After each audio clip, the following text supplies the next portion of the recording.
Another quick update on the chicken coop.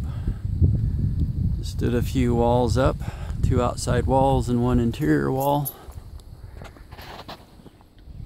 And have to go cut some more material. Just go prefab all the rafters.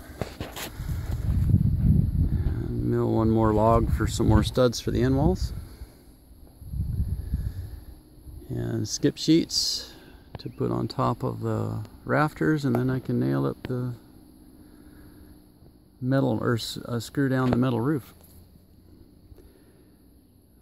Building it this way so we can insulate with regular 16-inch bays. It doesn't get too cold around here, but with the wind blowing, and I don't know what chickens have to stay warm. And also the sun beating down on the metal roof, I probably ought to insulate it.